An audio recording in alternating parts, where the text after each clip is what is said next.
motivated. We all need a little motivation. Money keeping her motivated. We all need a little motivation. Money keeping me motivated. We all need a little motivation. Money keeping her motivated. We all need a little motivation. Keep all the real niggas motivated. Keep all them little niggas motivated. Maybach 600, it drove her crazy. Sure they gon' do it, she motivated. I've been neglecting the rover. What's going on, everyone? Welcome to another episode of the Smooth Podcast, simply motivating others onward through hope. Here to the left of me, I have an entrepreneur, an artist, a host, a photographer, which I'm very delighted, and I'll get into his photography and how that leads him into getting into certain rooms that he wouldn't necessarily be allowed to get into otherwise. Sure. Dilly Hendrix, what's going on? What's happening, Rayo? How you been? I'm good. Nice to see you, man. So I want to kick some things off by first, let's start off with like your early kind of passion for music. This is going to be a Music Monthly segment. I have a special guest coming later. But right now, what can you say was your first kind of moment that you got passionate about creating music? Honestly, if we're talking, that's a great question. If we go back, when I was in fourth grade, honestly, I think it was like, the recorders that you used to have to do? Mm-hmm. I was really bad at it at first, but I practiced and I got really good at it. And eventually I was making my own belts and stuff like that, like how they had like the recorder karate, you get your own belts, whatever, and stuff like that. I remember making my like own belt. I was soup, but like it really got me more into music because then I ended up doing like chorus when I went to middle school for a little bit, and then like and then went away for a little bit. But then after high school, like when I was by myself in college, like I really just experimented with like on my MacBook because I saw that my friend was making music on GarageBand. I was like, how'd you do that? And he was like, yo, you could do it on your Mac. And I was like, wow, that's really awesome. So then I just got to it. Gotcha. And how long did it take you to kind of develop that on the Mac? Honestly, I didn't even get to develop it really on the Mac. I was really bad at rapping, like the worst rapper alive, like when I started rapping. I honestly just worked really hard. I used to go to school up in UMaine, and it was like 4.5 hours away from here. I'd come back like every other weekend, 4.5 hours there and back. I'd just be freestyling, like literally until like my mouth was just dry, pause. But like it was really wild because like I was able to see my growth like firsthand and stuff like that. And granted, even after like I left Maine, I still wasn't really where I wanted to be as far as rapping. I had a lot to improve, but I improved a lot. Honestly, I think like me as a rapper, it's all about like improving and getting better. And I think that's like I find fun in that. And now, what do you recognize as being one of the toughest things to kind of really have a breakthrough as an up-and-coming artist? What are some of the things that are really, really challenging about that? As an independent artist is funding it all yourself and not having a team, and still being innovative enough to work like you have a team and stuff like that. I definitely can say I'm like talented enough, like I'm blessed to have the talent to make up for some deficiencies for not having other people around me that might do like the graphics for my cover or might talk to so and so for me that would land me this opportunity. Like I do all that stuff myself. You know, I make the covers. I don't produce a beat. That's the only thing I don't do is produce or audio engineer, but like everything else you see like behind my rollouts, videos, like well obviously I pay somebody for the video, but like it's all backed by me, you know. So that's probably the biggest struggle. But far as like going to where you want to be and stuff with music, you just need that one moment, like that one song that just catches everybody's attention and stuff like that to really see where my fault, I had word vomit for a second, to really see where you gotta envision yourself with it, like far as like that moment and stuff like that. You gotta get that moment, but you gotta envision it. And I haven't got that moment yet, but like that's how I imagine it would go. Cause I've seen people, like for instance, my boy Vaz, he just actually got 2 plaques today, for his songs last year. He charted on iTunes and stuff like that. So that was like really motivating to see, like, cause you know he's someone who's like ahead of the journey like more than I am, so like it's nice to see stuff like that because it really inspires me to work harder. And now, when it comes to the photography, and that's something I really wanted to touch on, you kind of had an interest in photography early on. Do you want to talk about that? Oh yeah. Honestly, that sort of just happened. Like, far as like when it became how I started photography was actually in 2021 because like my ex used to just make me take mad pictures of her, and I got every single angle, like she made me like the perfect photographer. Like, gotta thank her for that because but what was it? Then I started using it. Like I got a camera. I went to a show and I was taking pictures and stuff. I was just catching all the right like moments. That's one thing that I don't take a lot of pictures, but like the ones I take are just fire for whatever reason. Like especially with that the starter camera. What show was it? It was I think it was a B Love show. It was either the B Love show or Capella Gray. I think. Actually no, it was Capella Gray because 3AM Kai opened for Capella Gray and he had a great set. I remember that. And then I took pictures of Capella Gray and I took a picture with him. That was also pretty cool. Like being able, like even though I was a photographer, being able to take pictures with some artists and stuff, even some that like I opened up for Bobby Shmurda, took pictures of him. He actually took my lighter. He gave it back and then he took it again because he needed it. I was like, yeah, facts, but he used it for promo. It was mad cool, like because that's like one of my favorite artists, like growing up and stuff like that. But I did photography for Babyface Ray, Dougie B. Actually, no, not Dougie B. What was it? I think it was Bandman Real. Yeah, it was Bandman Real. Be Loved Twice. I did. There's a few more that just aren't coming to me right now because like honestly I have a lot that I've done. Oh, Doughboy.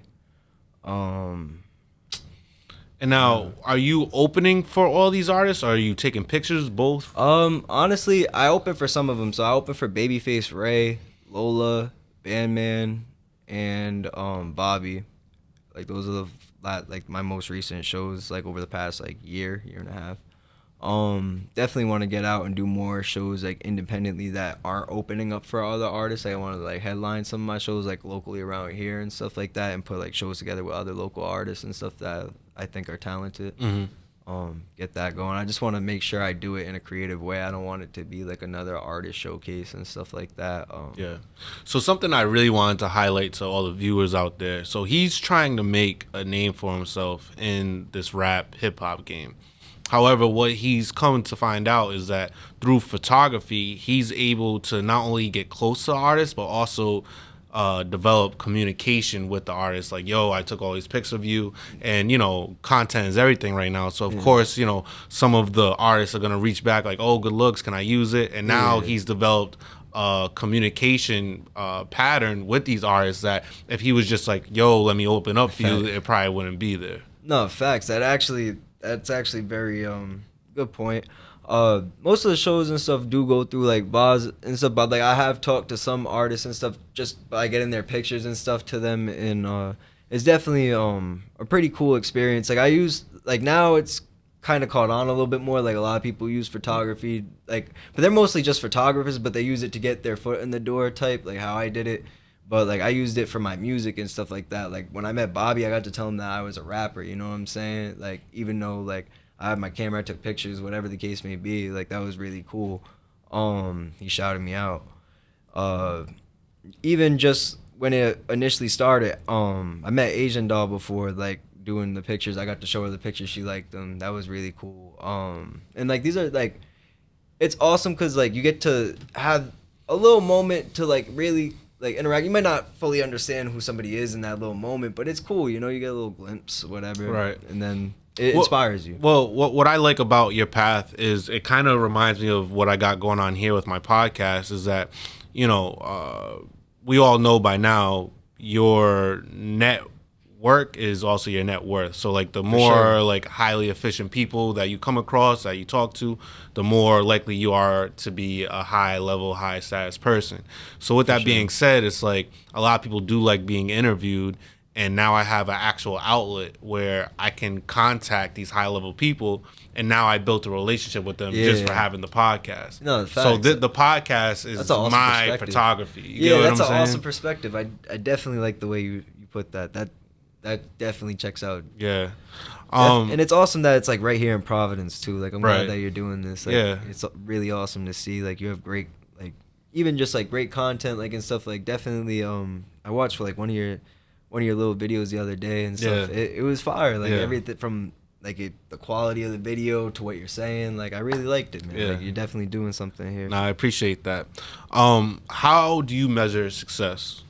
By how happy that person is, because I realize that there are a lot of successful people who aren't happy. Right. And if you're not happy and you're successful, then what kind of life are you living? Right. You know what I'm saying? You got to be able to enjoy it and still put the work in and stuff like that. But you got to be able to enjoy your success to some degree and Right. stuff. And I feel like some people miss that part. Right. Right. Would you rather be loved or respected?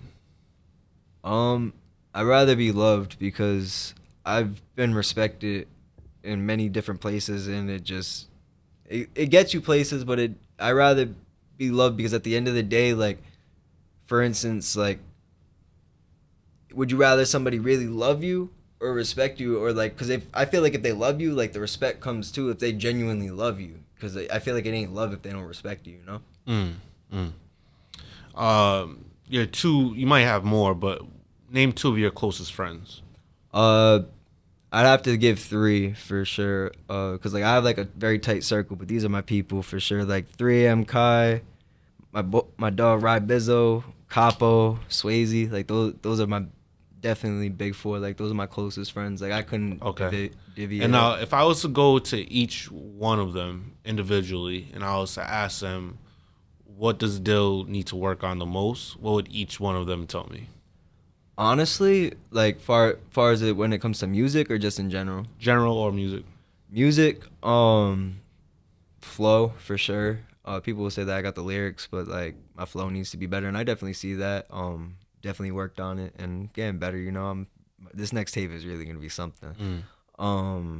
Then with life, probably just to chill more, like be a little bit more relaxed. Sometimes I'm too anxious, cause like I kind of not jump the gun, but like I don't know, I overthink and overreact sometimes. I feel like. And that comes along with just like time too. Like the more time that you put in, the more time that you're in certain situations, the less of that you'll be anxious, the less that you'll freak out, the less that you'll kind of like jump the gun on. Because like I'd be so busy sometimes that like I just be like anxious, like not even like with them, just like with everything in like life and stuff. Like I just be anxious because like I got like XYZ to do, and then like I'm already doing something else, but like it's in the back of my mind, so it creates a little bit hectic. But like, you know, I take days to reset. I think that's important.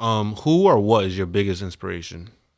Ooh, honestly, I gotta say my grandfather. Like if I'm not talking like celebrities or anything like that, my grandfather, because he came here in like 1969 or like 1960s basically, like on a whim from Portugal. Like he was in the military and he met my grandmother, and my grandmother was having like a bad time or whatever, and like with her living situation, and he just was like, fuck it, like let's go to America. But like, you know, like screw it, let's go to America. And that's what they did, and he did it all on his own basically. He had a cousin who sponsored him, and they stayed there. Had my mom, had my aunts and uncles, and he raised a family, worked like 3 jobs, all that. Like, and he did all that because he loved my grandmother, and like that's really inspiring to me. That's why like for me, I don't really settle like when it comes to like love or like women or stuff like that. Like I want what I want because I know what I can give. What has been your most regretful purchase thus far? Regretful purchase. Oof. A few of those. Honestly, my most recent one is my PS5 because I don't play it. Honestly, like I got it and I was like, yo, this is mad lit. And then like, I don't know, life just got like I've always been mad busy, but like I don't know, I just really don't even touch that thing. Like I'm about to sell it, to be honest. So if anybody want a PS5, get my line. All right. And if you could listen to 5 Rhode Island rappers and you could say, okay, these are the top 5 Rhode Island rappers, who would they be? Musically, definitely gotta say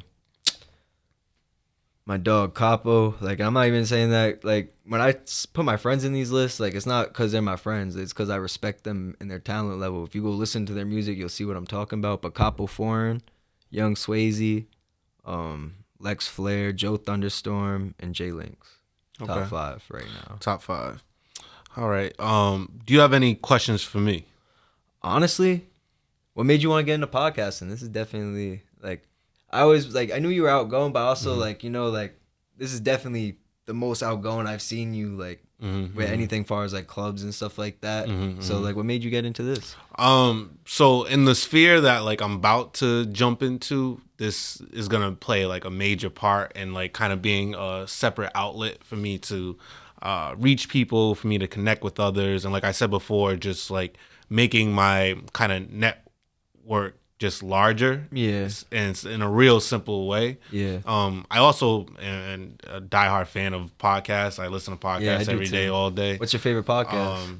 Joe Budden, the gotta be Joe Budden. I love the Joe Budden podcast. Joe Budden's a good one. I be Shout out seeing to the clips. JBP. You know what I'm saying? You know what you're really good at with your podcast? I noticed too, the clips. Oh, Good yeah. job with the clips. Yeah. I pride myself on that too. You know what I'm saying? Facts, you I definitely do pride good. myself on 'Cause, like, that. I'm somebody that pays attention to detail, like, from, like, not even, like, what you're, like, I do pay attention to what you're saying, but, like, even just how it's put together and presented. Right.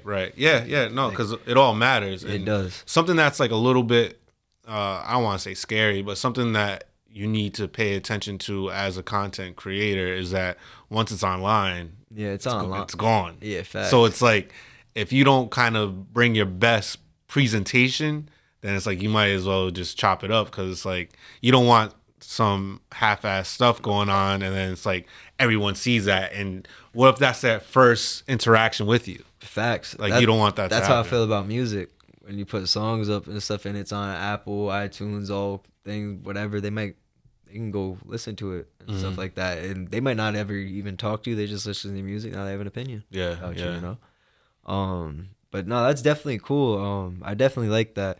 Because there are some podcasts out here and stuff like that, but I feel like you're doing it like the really, like, the right way and stuff like that, like the way you go about it. And there's no shade to those podcasts, because like I want everybody to win and succeed and stuff like that. But, And I also like to, like, kind of take more of a interpersonal approach to things, where like people get to really know, like, the inner person, rather than just like who slept with who in Hollywood, and like, who shot who. Because that's what on the everybody block, does at like, the end of the day too. And I feel like also, if we want, like, our local stuff to pop, we got to talk about it, you know? Yeah. Like, it's definitely big, and like we need platforms like this out here to make that happen and stuff. Because what this is going to do eventually, this platform is going to get so big that people from New York are going to see it, people from here, there, and then they're going to hit you up, you know what I'm saying? Yeah. They're like, and it might be to come on your podcast, or ask about somebody who came on your podcast or something like that. I have a few out-of-state people lined up, so it's funny that you say that. But yeah, it's definitely gonna happen. That's fine, man. For somebody that maybe just took a huge L, or they got, they took a left turn off the beaten path, what can you say to someone that kind of needs that extra motivation to kind of keep on going? Honestly, like, I don't even know if people know this, but like the last year I was going through it like crazy. Like, I took L after L after L, whether it had to do with stuff I could control or couldn't control, whatever. And, Can you give us some examples? Like, for instance, like, I just had to spend, like, I had a few people go in, like, and that sucked. Had to throw some money for that, like, far as like getting them out, stuff like that. But it was, and they're out now, so that's lit. But also just like personal challenges. Like, I had a couple deaths in my family. It really hit hard, because those were good people and stuff like that. And you wonder why, like, it happens to those people or whatever. But then, like, after time passes, you gotta like learn to let things go and stuff like that. But when you take like a big L, definitely just gotta keep focus, like, on your goal, because if you lose focus on your goal and stuff, then it's like days, weeks go by and stuff like that, and you can't let that happen if, like, you really value your goals like that. Like, I value mine. For instance, like, I've been trying to finish this tape. It was taking me a minute. I was dealing with the deaths, whatever. Like, not like for a minute I didn't have the bread, but then, like, now I have the bread to like fund myself again and get my tape going off the ground. Because, like, I got bills went to school, student loans calling, you know. So definitely always keep your head up and always keep your eyes on the prize, because if not, you're gonna be kind of you're gonna feel like you're behind, and you are behind. But if you take the necessary steps to keep yourself afloat, even during those hard times, like when you make it through those hard times, it'll just be that much easier for you to start back up and just. You know what I'm saying? Well, thank you for your time. It was a pleasure talking to you, and I hope you have much success on your next project, man. I'll definitely be keep in tune with it. No, for sure, man. I appreciate you. All right, man. Take it easy. Y'all be smooth out there. What's going on, everyone? Like I said, I'd bring a special guest. Came all the way from California just to sit right here across from me. My boy Nesi, man. How's it going? Long time, my brother. Good. Everything's good. We still breathing. Plus. Yes, sir. Yes, sir. So we're gonna kick this Music Monthly thing off with everyone's thoughts about the whole Gunna, Young Thug situation, and collectively how you guys feel about each of their albums. First, I'll start off with you, Dill, and then. Alright. Honestly, me personally, I like Young Thug's album more. Like, not even because of the whole snitching thing, just on a creative level, I liked it way more. It sounded like he had a lot more to prove for whatever reason, even though Gunna has a lot to prove and stuff like that. But Gunna's album was okay. I don't know, I didn't really take a liking to it like that. A lot of other people did, but also, like, I guess because of the snitching thing and him doing that to Thug is kind of just outlandish to me, so it's like makes me not even really want to listen to it. Yeah. Nah, it's crazy because from both perspectives, like, you get one man who was just locked up and whatever, 24, 23 hours down, and he comes out and he's speaking, like, you know, all the trauma that he's been going through mentally and shit. And Thug shit, you know that Thug stuff, you know that his stuff has been, like, locked in the basically in the vault for mad long. Like, this is not new music, really. So it's like you get one man's perspective on life and another man's perspective on life from two different eras. So it's just like, that's why I can appreciate Gunna's music, because it's like pain in it, you know what I mean? All the other stuff aside, like the court stuff, and because that's crazy in itself, you know what I mean? Yeah.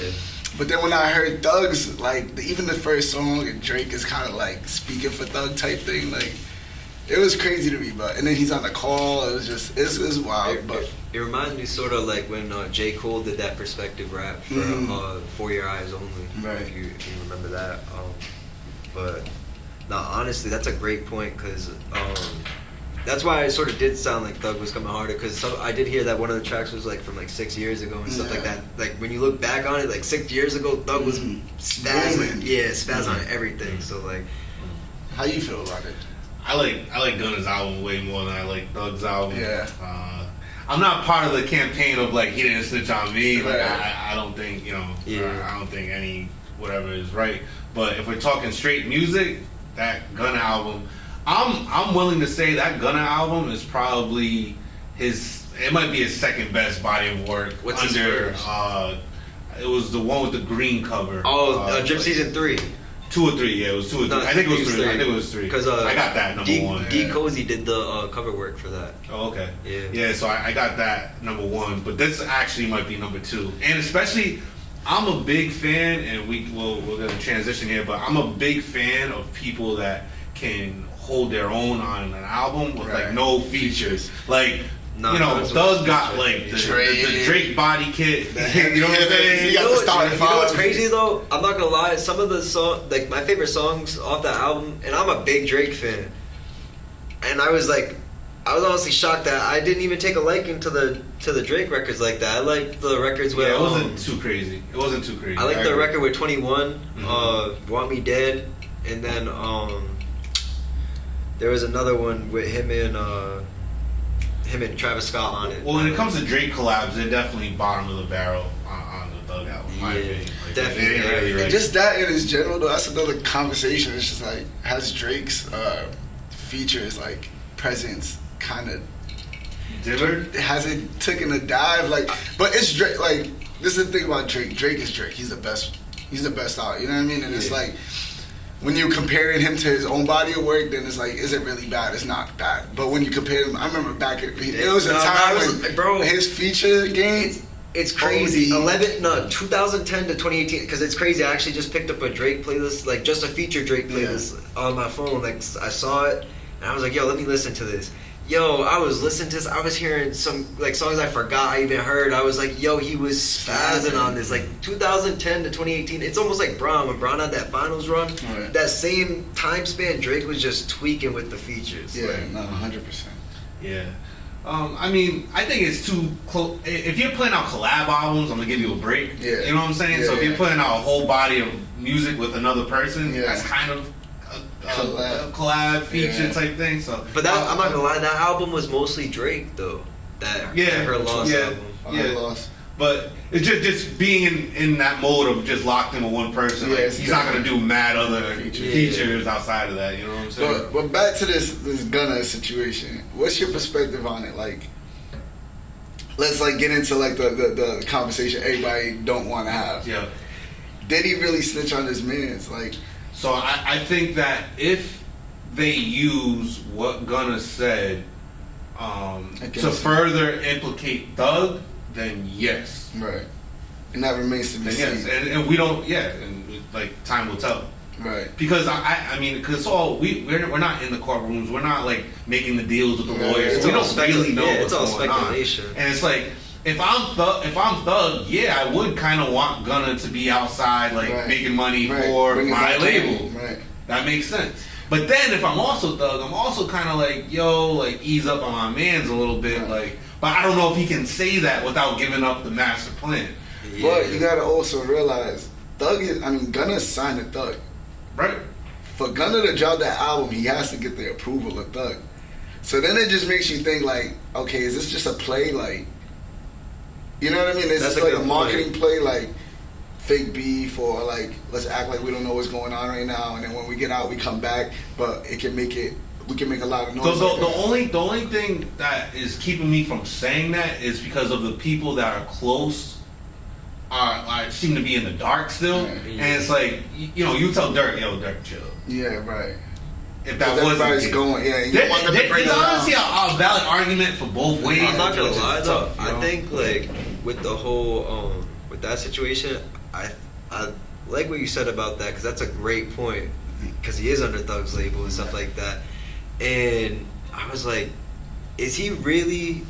Because like I sort of got that too, because like when Thug was saying his stuff in his song, because there was a song though that he dissed Gunna, like they quote unquote said like he dissed Gunna, but like I was like, if Gunna really did that to him, don't you think he would have dissed Gunna a little bit harder than that? Like, you know what I'm saying? Like, it kind of seemed like he was holding back a little bit. So I feel like there could be like a little master plan behind that, but.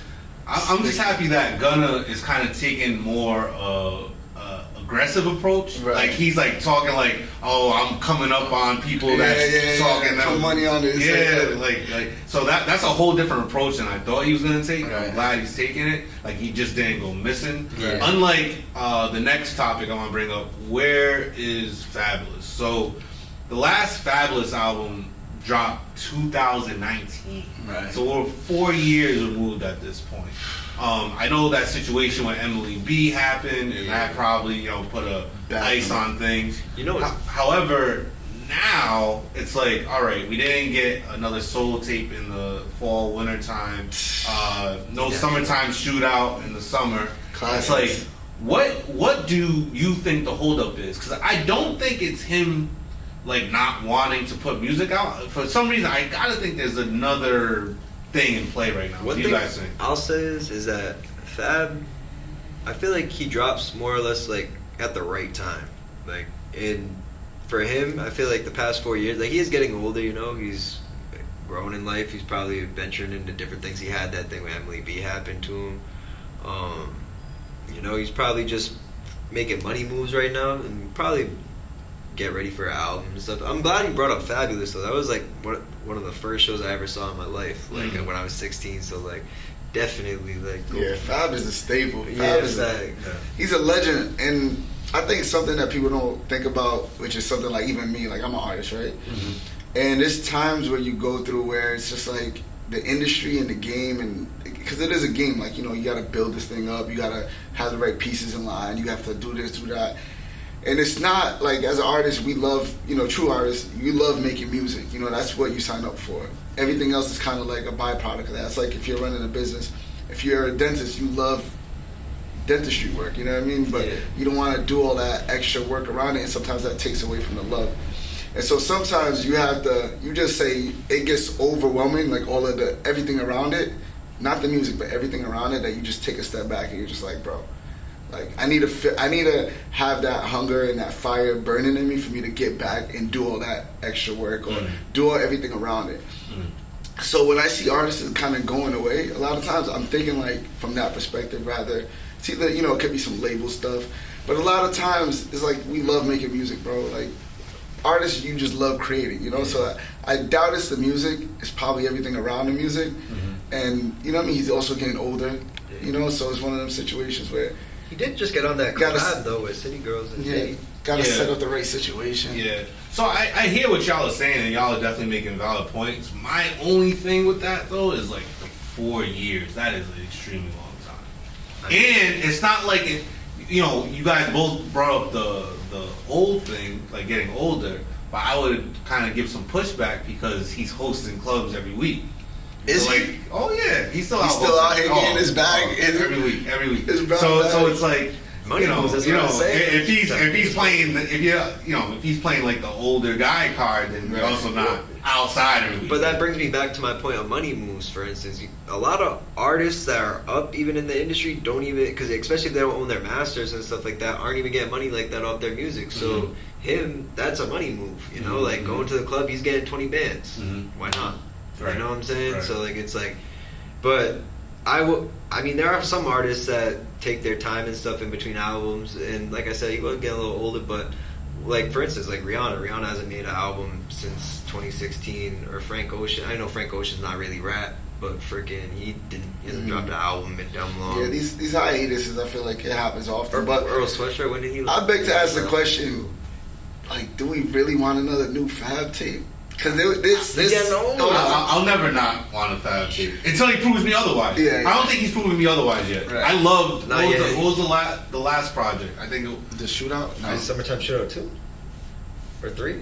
No, he didn't. It was something like that. But his last project was good, regardless of what the title was. The last project was really good, actually. Right. So until he starts throwing up bricks, like I'll take it. I'm not gonna lie, that Young OG tour, like when I was 16, that was like. That's what really, because I liked him before, but that's what really put me on. Like, that's what made me realize seeing an artist in person is different from hearing it, like, in your phone. And I was like, wow, this is awesome. Like, Right. What's your favorite Fab tape of all time? Ooh. It'll probably be one of the Soul tapes. That's a competition for me. Was that the one where it was like the Gangsta Grills, like yeah, I'm not gonna lie. One of them. Mine's gotta be the one with that song that A-Rap actually produced, Beautiful. I think it's Soul Tape 2. Oh. That's like my favorite Fab record ever. Like, like was that the one you said? Was that the one where it's like he has like the shades on. He has like the features with Kobe. Yeah. That whole that's what he was like. Yeah. That's a little bit grittier. Like, but he had the bars that was coming on those. No, he's always had the bars though. Like even the beats. That was like the two-tone chain Fab. Like that era was untouchable. And the fact. Did that even come out as an album? Nah, just a mixtape. And that was his hard. That's like what? Yeah, hard. I know he kicking himself for that because I know the streams. Something I also wanted to bring up. When it comes to you guys are artists, so maybe you guys can give some insight. When it comes to the success of a record, right? Who do you guys view as the most important piece? Would you guys view the artist, the producer, or the DJ as the most important piece? Me personally, I think all three of them play an equal part, and it's almost like. But if you had to choose, if I had to choose one, I would say it varies from situation to situation. That's why I was saying, because like, for instance, some days it might be a fire, like, because you said a DJ, producer, and artist. Mm-hmm. So some days it might be the DJ that plays a good mix of your record in the club, you know what I'm saying? Or like it might be one of those days that like the engineer, producer did something to the beat or to your vocals that just make it hit that much harder, or it could be you with your lyrics and whatever. Like, But if you had to stand on one, I gotta say the artist, because the thing is, the artist is the face of it all. If at the end of the day, like, it's almost like those two other components work for the artist as much as the artist works for them. But like, without the artist, none of that really happens. You know what I'm saying? What you think? I think it's a good point. I think back in the day, I probably would have said the artist, but nowadays I'd have to lean more towards the end of producers, because you look at it nowadays. Like, I know as an artist, for me, I come in, I need a fire beat, bro. If you don't have a fire beat, the song is almost like there's no point of doing it for me. And like, that's the first thing you hear when you play is the beat. And the world we grew up like, and we came up just the world and rhythm, percussion, melody, like, and as an artist you can't emulate that or replicate that with your mouth, you know what I mean, unless you're like beatboxing, and like that's why them dudes that do the jail songs, they'd be hot. But as a producer, you saw producers become artists. All the David Guettas, all these Marshmello, all these dudes, they're just producers, you know what I mean, and they're the artists. And you know, it just reminds me, like, what do I hear first when I press play? And what gets me most of the time is the beat, it's the drums. What's making people move? It's the drums, it's the rhythm, so for me it would be the producer, and then I'd probably say the artist, and then I'd probably that's a good I'd probably say the DJ. Yeah. So when I first made the question, you know, earlier in the week, my initial answer was the artist, because the artists have, like you said, like the more of the face value. Like, you don't necessarily click on a record because of the producer, you click on it because of who's on it. Right. But after thinking about it, I'm actually gonna side with the producer, and the reason is because, say if you had Drake on a record, right? And the beat legit sounded like nails on a chalkboard. You're not listening to it. No. Yeah. However, we've heard 1,000 times a hit being made off a trash rapper with a fire beat. No, but see, but Drake's taken beats that really weren't even that good and made them hits. Like what? Like, for instance, damn, you put me on the spot with this one. There was like a lot of his older shit. I was trying to get at, like, because they were like simplistic beats. Like, I'm more or less talking like bodies of work. Like his not Take Care, like, but like Thank You Later, like that. Like some of those beats, like they were mid. Like, and without him using his voice as an instrument, they wouldn't have hit the same. Especially with the hook, like with the hooks and stuff like that. No, I can understand that point. Yeah. And now, how well versed are you guys with like the whole AI craze? I'm pretty like I don't like it, but I know about it for sure now. I'm not too like aware of what's working, what happened, how it works. But I have a friend who he's from he's like Swedish, but he's from overseas. But he developed like an app that they basically make beats. It's like an AI generated app. Like, you type in the genre that you want, and it like basically picks from this library or whatever that he's of information, and it's kind of making these beats. And I went to, because this is in LA, he invited me to go over, and he's playing these beats, and I'm like, bro, this is crazy. Like, these are just like generated beats, not in, you know, they're never gonna really be like regular beats, you know, or something that somebody's making, because you don't have that soul. I feel like you don't have that touch. I'm not gonna lie. I feel like that element of like that personality comes through the beats. Yeah.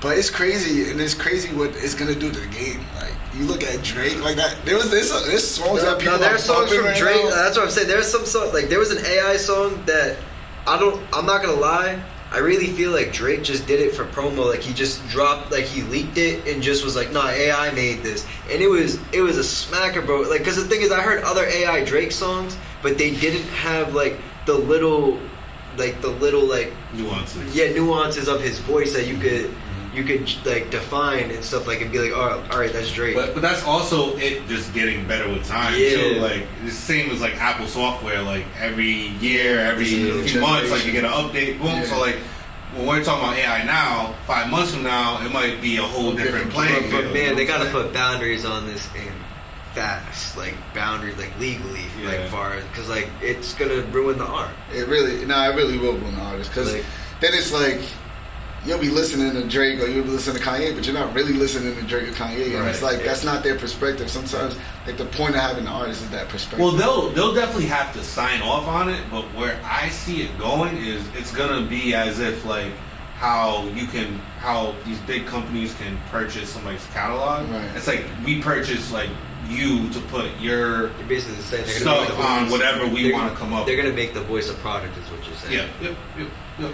So how would That's you what's how would you feel about them dropping the whole AI Michael Jackson album? That's not cool. I feel like- Because I feel like that's the way it's going. Like it's gonna be to the point where Because people are gonna be the so thing is, they can go into it knowing that 90% of the population is against it, because it's all like electronic. Like you're not really spending that much money producing. You're not spending that much money on other not things. gonna lie. Where it's like you only need 10% to mess with it for it to. I'm make not even gonna sense. lie. I'm gonna break it down even less. You only need like $35 to do that, because all you need to do is just go purchase Chat GPT and tell them that you want to make a Drake song. They'll do it. That's how that works. That shit's crazy. That Yeah. It's crazy too because, but that's. I mean, it could be a creative way. Like I'm sure there's diehard Juice WRLD fans that would do a AI generated album. Right. So that's a crazy take on them, because maybe that's a good way for like families to kind of be able to keep somebody's legacy going and things of that sort. But yeah, it is wild, bro. And you are right. Within 5 months, you never know what this is gonna end up being. It's just Right. and it gets better like every day because it's AI. Right.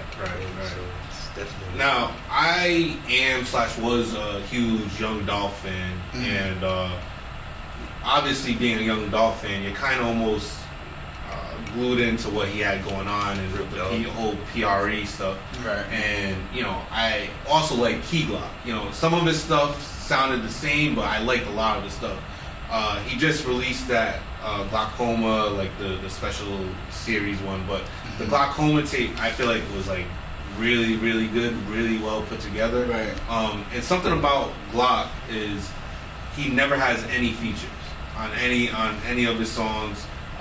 When he does a collab, he'll do it with Dolph or somebody else from PRE, but usually on his own projects, he stands alone in his own kind of message. Right. So with that being said, obviously it's a slower grind with that, but how do you guys feel about Key Glock being the face of what Dolph kind of left behind, and what are your future projections on Key Glock? I mean, I definitely feel like there's no one better to take the face of what's going on over there at PRE, like besides him. But like I said, definitely want to hear him venture out more and try different sounds. Because like that's one thing I will say about him that like I've heard is like it's kind of getting old. Is like it's just like same sound with like same beats type. If he changes that up, I think it could be a game changer. So what was the question one more time? Like, where do you see him going? Do you see him keeping on growing? Yeah. Because it is hard to grow if you don't collab like that. Right. If you stay to yourself and you don't collab, it's hard to grow.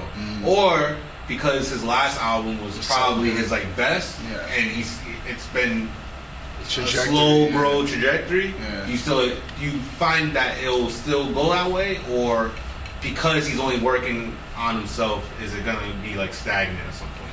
Yeah, it definitely could be stagnant, because it's gonna get to a point where it's like, people are gonna want a different flavor from you, like you were saying, like just a different flavor of ice cream. But I think he's taken on like Dolph's like whole fan base basically, and it's kind of like when Biggie died, and not comparing these two at all, like saying the same level of impact, but when Biggie died, Diddy took the reins, but he kind of took that legacy and built it into a new legacy and created it like 10 times. So we've seen how high that can go. I don't know if you stay like cocooned in your own like lane, if you can do that, but he has a lot on his plate. He has a lot he can work with. He's bringing a legacy of somebody who's like a legend in Memphis, you know what I mean? And it's like people don't look at that like popping right now. You and should so- want to collab with other Memphis artists Yeah. and stuff like that. Now, Nesi, this question's for you, because I'm interested to know. what do you notice about people on the come up in the music scene in California as opposed to Rhode Island? What are some of the similarities and what are some of the differences? Similarities. I think the similarities are the hunger. You know, a lot of people, they really want it and they really want to go hard. And I think it's a more like an approach thing. So I think out there, it's a lot of people figuring out how they're going to do it and not just doing it.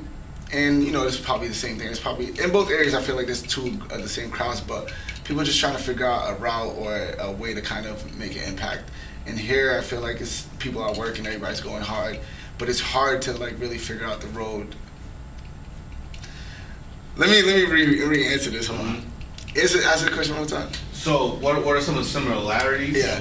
And so you kind of said the similarities, but what are some of the differences between like people living in LA that are trying to make it in the music scene versus the people in Rhode Island? I think, and another similarity too is I feel like artists, we're just like mean to each other, or we're just mean or like egotistical as F. You know what I mean?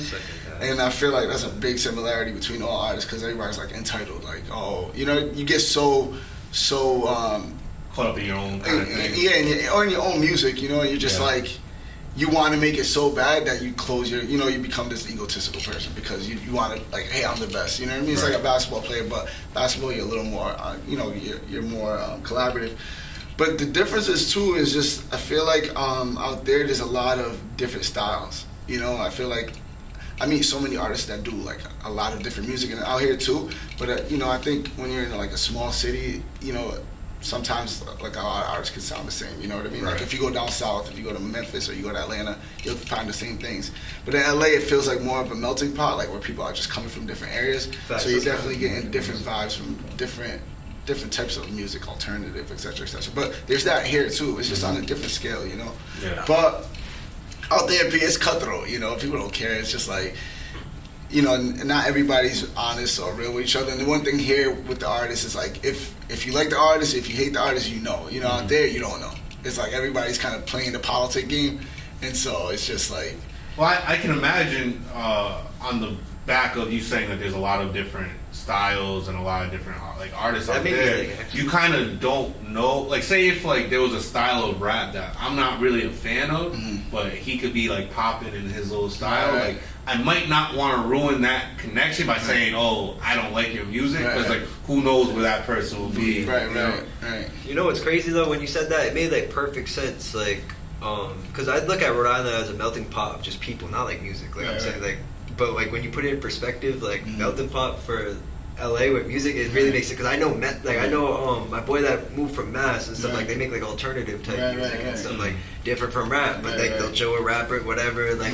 And have them in the studio, and they work together. Whether they might be working on the beats for them, but like it's cool to see like different collabs like that. No, hell yeah.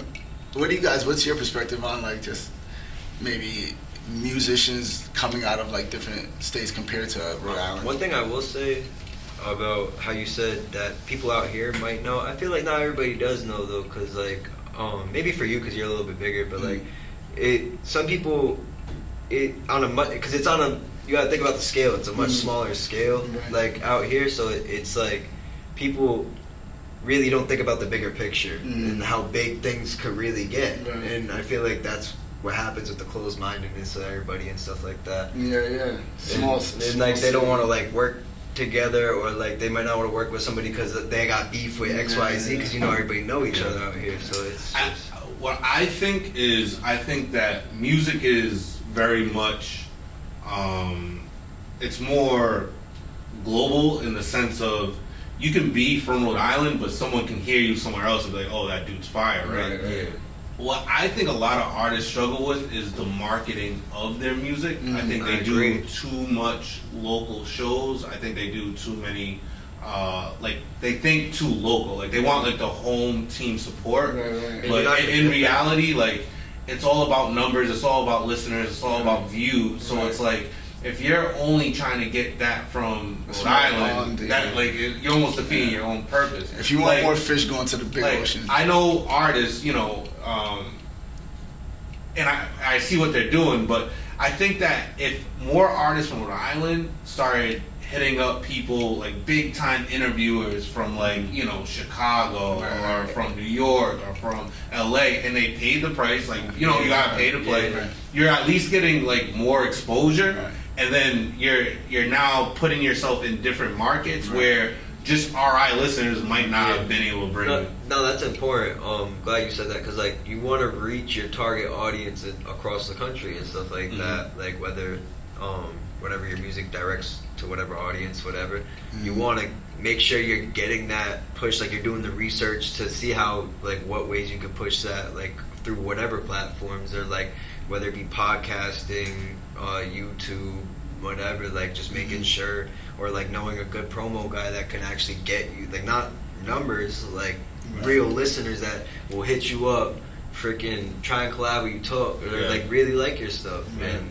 That's important. I have a question to kind of piggyback off it. What do you guys think is the next? You know how it is, like Chicago had their moment, Atlanta's had their moment. I think we're next. I'm not gonna lie. What region of, like, just not just Rhode Island either, but yeah, you can have the answer, but what region in maybe the world? You know, maybe because you know how like London has their pocket. Yeah. So I think that that Detroit sound isn't done yet. Yeah. I think that's still running its course. Right. I think, like, you know, I think Babyface Ray, like the whole Midwest, like ESTG, I feel like they haven't hit their like prime yet. Right. So until they hit their like pinnacle, I don't think their wave is done yet. I get what you're saying. Like I don't think it's done yet either, but like I think they've definitely like peaked already, because after ESTG's last tape, like, I don't know, like it didn't hit the same as like his other tape before. Yeah, and, like, I agree with that. And then same thing with Babyface Ray, like it didn't hit the same as before. And I open for Babyface, like his music fire. No, but I do think, like, I would have to disagree, because I think Babyface Ray and Peasy, especially, Peasy's been on like they haven't hit the top yet. So I'm gonna wait for them to hit the top, and then everyone's rapping like them. So that's really the gauge. Like, who are people rapping? Yeah, exactly. So, but you could make the same argument for New York, for New York, for drill, because like a lot of people, like not even from New York now, are trying to do like drill and 100%, stuff like that. But you want to know what's crazy? Like if we're talking music in general, honestly, I think like the Afro beats is what's next. Like like even after, or like what's rap. now? Yeah, what's now? No, it is what's now. But I'm saying, like, I feel like that's gonna keep going up, like, and take take precedence. But that's fine. I fuck with. I mean, that's fine. I mess with how African music and Afro beats has really gotten like the shine. I feel like it's deserved. I feel like there's a lot more to go. But you just think about anything in the world, like, you know, it all started that's there, what made me think about and that. now having the music kind of vibrate from there.